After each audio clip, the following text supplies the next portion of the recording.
Nashik TCS प्रकरणातील आरोपी निदा खानला न्यायालयानं 11 मे पर्यंत पोलीस कोठडी सुनावले। आरोपीचा अटकपूर्व जामीन अर्ज 2 मे रोजी फेटाळण्यात आला होता। नाशिक आणि छत्रपती संभाजीनगर पोलिसांनी संयुक्त कारवाई करत आरोपीला अटक केली। फरार असलेली निदा खान छत्रपती संभाजीनगर येथे सापडली असून रात्रीच्या वेळेस न्यायालयाची परवानगी घेऊन तिला नाशिकमध्ये आणण्यात आलं। प्रकरणात धर्मांतराच्या उद्देशाने धमकी देणं, बुरखा देणं, नमाज आणि हिजाबचं प्रशिक्षण देणं तसंच चिथावणीकारक सोशल मीडिया सामग्री आढळल्याचं तपासात समोर आलंय। पीडितेचं नाव बदलून हनिया ठेवण्यात आल्याचंही संशयित पुरावे मिळालेत। मालेगाव आणि मलेशिया लिंकसह इतर आरोपींचा तपास सुरू आहे। मतीन पटेल याचाही तपास पोलिसांकडून केला जातोय। आरोपी गरोदर असल्याने तिला आईला दिवसातून 2दा भेटण्याची परवानगी देण्यात आली आहे, अशी माहिती सरकारी वकील अजय मिसर यांनी दिली आहे। या गुन्ह्यातील आरोपी नंबर 3 निदा खान यांचा अटकपूर्व जामीन अर्ज सेशन्स कोर्ट नाशिक रोड यांनी 2 मे ला रद्द केला होता। गुन्हा दाखल झाल्यापासून ही आरोपी मिळून येत नव्हती, आरोपी फरार होती। नाशिक पोलीस आणि औरंगाबाद पोलीस यांनी जॉईंटली जी कारवाई केली त्यात काल रात्री 11:15 वाजता छत्रपती संभाजीनगर येथे ही आरोपी मिळून आलेली आहे।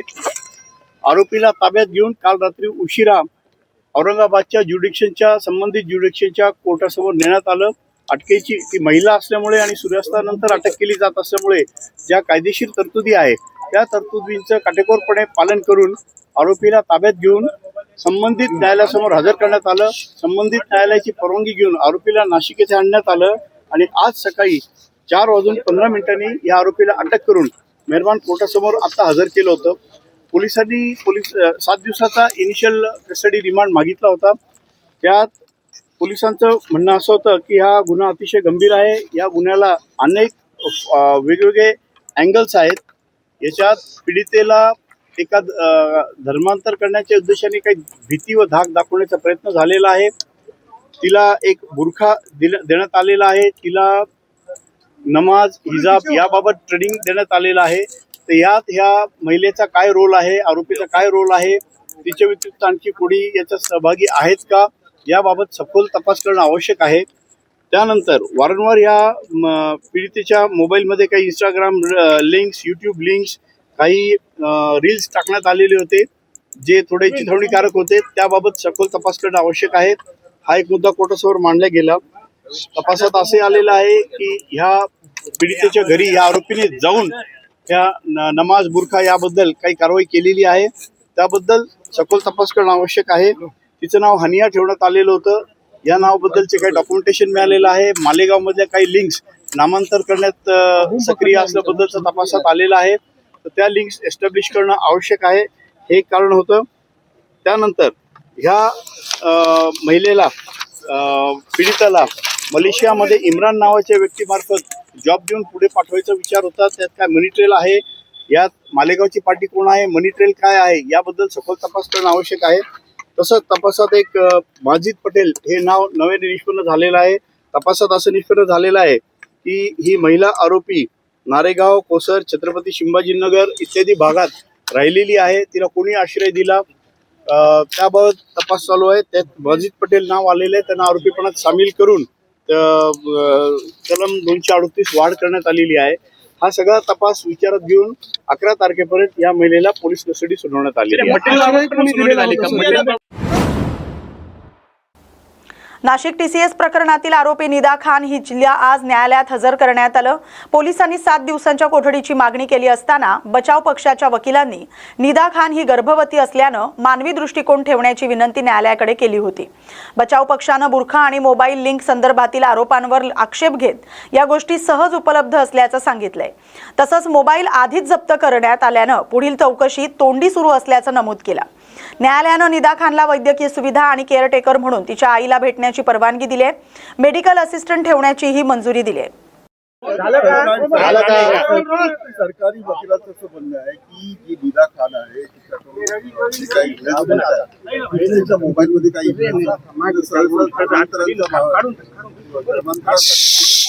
केलं जात होतं असं थेट आरोप आहे। आज सदर गुन्ह्यामध्ये आरोपींना हजर करण्यात आलं। हजर केल्यानंतर पोलीस यंत्रणेने 7 दिवसांची पोलीस कोठडी मागितली होती. याच न्यायालयापुढे अटकपूर्व जामीन नामंजूर झालेला होता.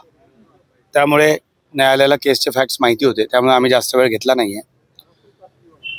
आणि ज्या अर्थी अटकपूर्व जामीन फेटाळलेला होता याच न्यायालयाने, त्या अर्थी पोलीस कस्टडी दिली जाणार हे आम्हाला अभिप्रेत होता. मुद्दा हा होता की किती.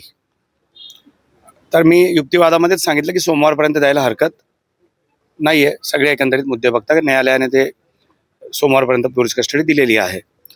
त्यांचे जे मुद्दे होते आज, त्या मुद्द्यांमध्ये एक बुरख्याचा मुद्दा होता जो मला थोडासा अजूनही पोलीस कस्टडीच्या ग्राउंडसाठी योग्य वाटत नाही. कारण मुद्दा हा होता की बुरखा कुठून आणला.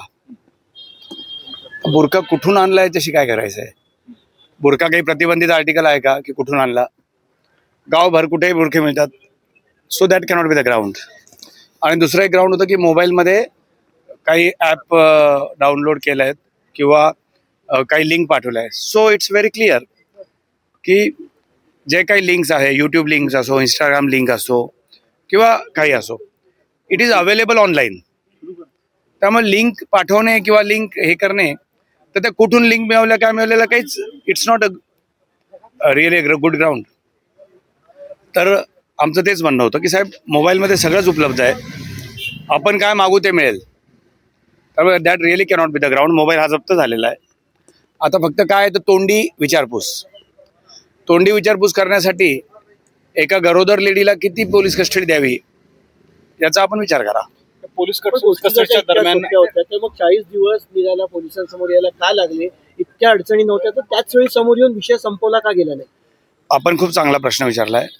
याच्यावर माझं उत्तर असं की बघा, कायद्याच्या तरतुदींचं अवलोकन करून किंवा त्यांचा पाठपुरावा करण्याचा अधिकार आहे प्रत्येकाला आहे. त्यामुळे त्यांनी अटकपूर्व जामिनासाठी प्रयत्न केले. मला वाटतं 2 तारखेलाच अटकपूर्व जामीन नामंजूर झाला. नकला वगैरे काढून ते हायकोर्टात जाणारच होते. त्या दरम्यान अटक झाली आहे. त्यामुळे हे म्हणणं मला खरोखर योग्य वाटत नाही की एखाद्या विरुद्ध गुन्हा दाखल झाला आणि त्याला वाटत असेल की तो निर्दोष आहे किंवा त्याने तसं काही केलेलं नाही आहे, तरी त्याने पोलिसांपुढे हजर व्हावं. हजर होण्यामध्येही दुमत नाही, परंतु हजर झाल्यावर पोलीस अटक करणार नाही असं तर काही आश्वासन देत नाहीत. त्यामुळे कोण असं राहील की जो कायद्यात तरतुदी असताना सुद्धा त्याचा ते फॉलो न करता किंवा त्यांना अवेल न करता पोलिसांपुढे अटक व्हायला जाईल. गर्भवती असल्यामुळे काही